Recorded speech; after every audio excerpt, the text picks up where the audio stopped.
Hello students. आज का topic class 10th के लिए रहने वाला है और इसमें हमने आज एक नया टॉपिक शुरू करेंगे। टॉपिक जो आपका रहने वाला है वो चैप्टर क्वाड्रेटिक इक्वेशन से है। तो इसमें हम सबसे पहले बात करेंगे क्वाड्रेटिक पोलिनोमियल की। Any polynomial whose degree is 2 is known as a quadratic polynomial. जैसे एग्जांपल गिवन है 5x² - 6x + 7।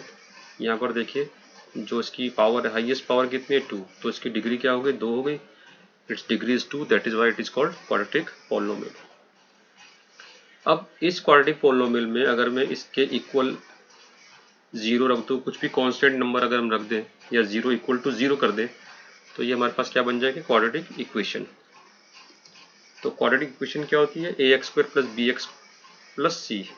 इस तरह की जो भी इक्वेशन होगी उसे हम क्या कहेंगे, क्वाड्रेटिक इक्वेशन। यहाँ पर x² का कोफिशिएंट क्या a है, the coefficient of x is b and c is the constant term। अब क्योंकि क्वाड्रेटिक इक्वेशन है, इसकी डिग्री 2 है, डिग्री 2 है, तो इसके 2 जीरोज होंगे और हमें वो 2 जीरोज फाइंड करने। तो इससे पहले तो आपने स्प्लिटिंग द मिडिल टर्म से आपने 9th में कुछ क्वेश्चन किए थे, उसमें हमने क्या किया था, फैक्टराइज किया था और 2 फैक्टर फाइंड किए थे। अब हमें यह क्या फाइंड करना है, हमें जीरोज फाइंड करने। तो जीरोज कैसे फाइंड करेंगे उसके बारे में बात करते हैं। तो सबसे पहले बात आती है इसमें डिस्क्रिमिनेंट की। इसको डी से रिप्रेजेंट करते हैं, कैपिटल डी भी आप ले सकते हैं, स्मॉल डी भी आपको उसको रिप्रेजेंट करते हैं, स्मॉल डी से भी रिप्रेजेंट कर सकते हैं। और इसकी वैल्यू होती है b² - 4ac। ये b है, यहाँ से ये a है और ये c है। तो d क्या होता है, b² - 4ac। जब ये वैल्यूज पुट करेंगे तो यहाँ कुछ आंसर आएगा। वो आंसर पॉजिटिव भी हो सकता है, नेगेटिव भी हो सकता है और 0 भी हो सकता है। अगर वो आंसर जो आपके पास यहाँ पर आया 0 या पॉजिटिव है, यानी d is greater than equal to 0। 2 condition है, ग्रेटर भी है और इक्वल भी है। अगर ऐसी कुछ कंडीशन है तो इसका मतलब जो हमारी क्वाड्रेटिक पोलिनोमियल है, क्वाड्रेटिक इक्वेशन है, उसके 2 जीरोस होंगे, दोनों के दोनों क्या होंगे, रियल। तो it will have 2 real roots या 2 रियल जीरोस। रियल मीन्स तो रियल नंबर, ठीक है। अब इसको थोड़ा ब्रेक करते हैं। If d is greater than 0 यानी d इज पॉजिटिव, डिस्क्रिमिनेंट अगर 0 से बड़ा है, डिस्क्रिमिनेंट पॉजिटिव है, जैसे कि 2, 4, 6, 7, कुछ भी मोर देन 0 अगर इसका आंसर आ जाए, डिस्क्रिमिनेंट का वैल्यू जो आ जाए वो 0 से ज़्यादा आ जाए, then the given quadratic equation will have 2 real and distinct root. Distinct mean अलग अलग, यानी 2 जीरोज होंगे, 2 रूट्स होंगे और दोनों की वैल्यू अलग अलग होगी। लेकिन अगर d अगर 0 हो जाए, if discriminant is equal to 0, then the given quadratic equation will have 2 real but equal roots और zeros, जिन्हें हम repeated roots भी कहते हैं। यानी इस केस में क्या होगा, क्वाड्रेटिक इक्वेशन के 2 जीरो होंगे और दोनों सेम होंगे, जैसे x is equal to 2, x is equal to 2। कैसे होंगे अभी इसकी बात हम आगे करेंगे। और and when d is negative, यानी कि डिस्क्रिमिनेंट की वैल्यू अगर माइनस में आ जाए, नेगेटिव आ जाए, लेस देन 0 हो, तो क्या होगा, यानी कि if d is negative, d is less than 0, then the given quadratic equation does not have any real 0 या रियल रूट। यानी उस क्वाड्रेटिक पोलिनोमियल का, क्वाड्रेटिक इक्वेशन का कोई भी 0 रियल नहीं होगा और क्वेश्चन को वहीं छोड़ देंगे, ठीक है। अब बात करते हैं when d is greater than 0, यानी कि if d is positive, then the roots are given by quadratic formula. तब हम एक फॉर्मूले का यूज करेंगे जिसका नाम क्या है, क्वाड्रेटिक फॉर्मूला, ठीक है। उससे हम दोनों रूट्स फाइंड करेंगे। एक उसका तो क्वाड्रेटिक फॉर्मूला क्या है हमारे पास, x is equal to -b + -√d/2 है। d क्या है यहाँ पे, डिस्क्रिमिनेंट, यानी b² - 4ac। तो d क्या होता है, b² - 4ac, ठीक है। a क्या है, coefficient of x², c constant term and b is the coefficient of x, ठीक है। अगर एक रूट को मैंने अल्फा मान लिया तो अल्फा क्या हो जाएगा, -b + √d/2a, ठीक है ना। प्लस माइनस है, एक बार प्लस एक बार माइनस करेंगे, b तो नेगेटिव ही रहने वाला है, ठीक है। और दूसरा 0 हम कैसे फाइंड करेंगे, -b - √d/2a। और अगर d 0 हो जाए, if discriminant is equal to 0, discriminant की वैल्यू अगर 0 हो जाए, तो जो दोनों जीरोस होंगे वो, उसमें क्वाड्रेटिक फॉर्मूला क्या बन जाएगा हमारे पास, x is equal to -b/2a। क्योंकि डी जीरो हो गया, ये जीरो हो गया तो ये पूरा टर्म खत्म, सिर्फ क्या बचेगा minus B upon two A, यानी दो जीरोज जो होंगे दोनों क्या होंगे minus B upon two A, alpha भी वही और बीटा भी minus B upon two A, यानी कि रिपीटेड रूट्स होंगे, दोनों रूट्स क्या होंगे equal roots. When d is 0, when discriminant is 0, then the quadratic equation will have two equal roots.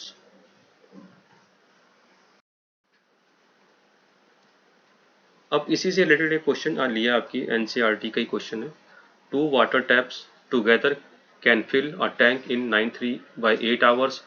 The tap of larger diameter takes 10 hours less than the smaller one to fill the tank separately. Find the time in which each tap can separately fill the tank. यानी कि दो tap है, एक tap बड़ा है एक tap छोटा है, जो बड़ा टैप है वो टैंक को फिल करने में 10 आवर्स कम लेता है, और अगर दोनों टैप को एक साथ हम चला दें तो वो टैंक को भर रहा है 93/8 आवर में।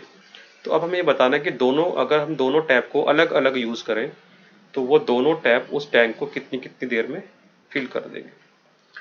तो सबसे पहले हम एज्यूम करते हैं, let the time taken by the tap with smaller diameter be X hour, यानी जो छोटा टैप है वो कितनी देर में भर रहा है इस टैंक को एक्स आवर में, ठीक है। और क्योंकि जो बड़ा टैप है वो उससे 10 आवर कम ले रहा है, तो then the time taken by the tap with larger diameter to fill the tank will be X minus 10 hours, वो एक्स माइनस 10 आवर में फिल करेगा, ठीक है। अब यहाँ देख समझते हैं, अब इसको जैसे कि आप 5th 6th में करते थे कि if in x hour the work of tap is equal to 1 then 1 hour work will be 1 upon x, यानी कि इसका कहने का मतलब ये है कि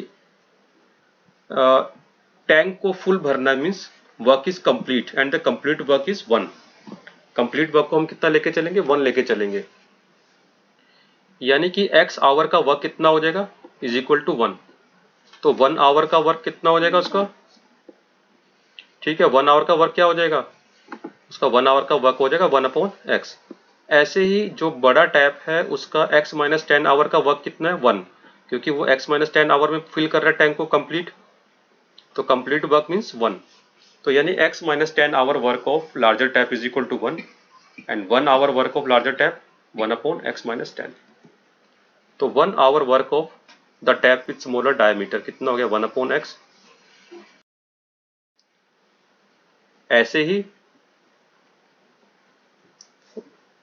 ये आपके पास आ जाएगा 1 hour work of tap with larger diameter कितना हो जाएगा 1 अपॉन x माइनस 10, तो ये 1 आवर का वर्क है किसका स्मॉलर टैप का 1 अपॉन x, और लार्जर टैप का 1 आवर का वर्क क्या हो जाएगा 1 अपॉन x माइनस 10। अब दोनों को जब एक साथ हमने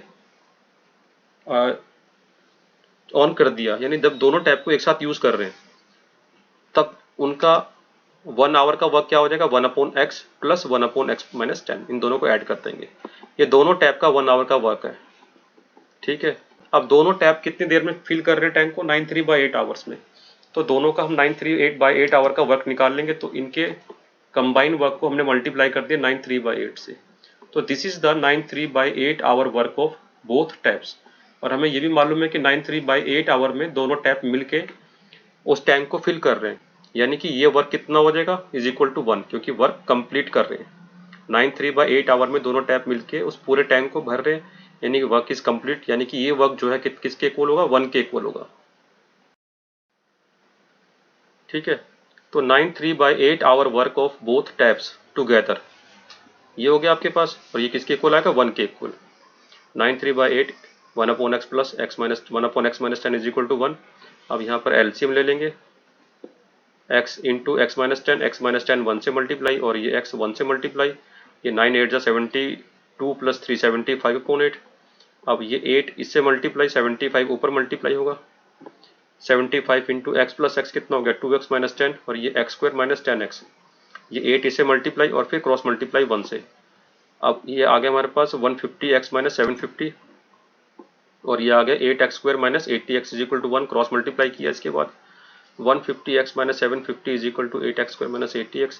अब इन दोनों को लेफ्ट हैंड साइड पे लेके आ जाएंगे, तो ये आ जाएगा 150x minus 750 minus 8x square plus 80x is equal to 0, और सिंप्लीफाई करते हैं तो ये हमारे पास आ जाएगा,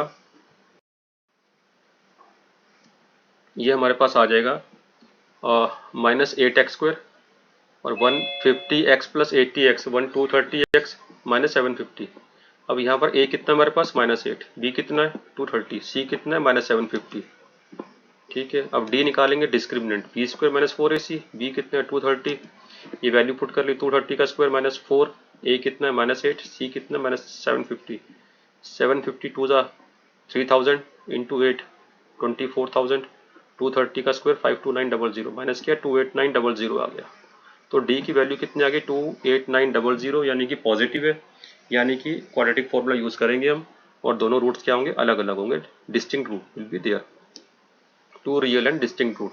d is greater than 0, so the given quadratic equation will have two real and distinct roots given by the quadratic formula x is equal to minus b plus minus d upon 2a। अच्छा, b की value कितने हमारे, b कितना है 230, तो -230 plus minus 28900, to a की value क्या -8, a is -8, 28900 का अंडर रूट 170। ठीक है, अब एक बार क्या करेंगे -230 प्लस 170 और एक बार -230 माइनस 170 करेंगे।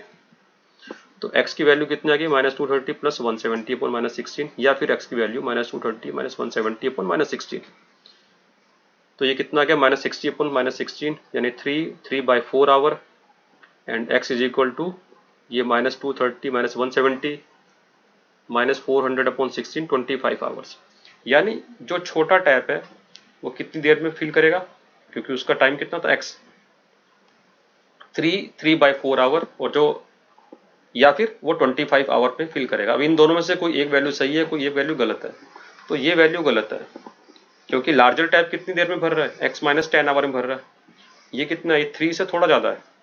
अगर मैं x में से 10 माइनस कर दूंगा तो वो आंसर क्या आ जाएगा, लार्जर टैप के लिए नेगेटिव हो जाएगा। तो इसका मतलब ये आंसर गलत है, ये आंसर सही है, यानी कि जो छोटा टैप है वो 25 आवर में फिल करेगा और बड़ा टैप इसमें से 10 माइनस कर देंगे 15 आवर में।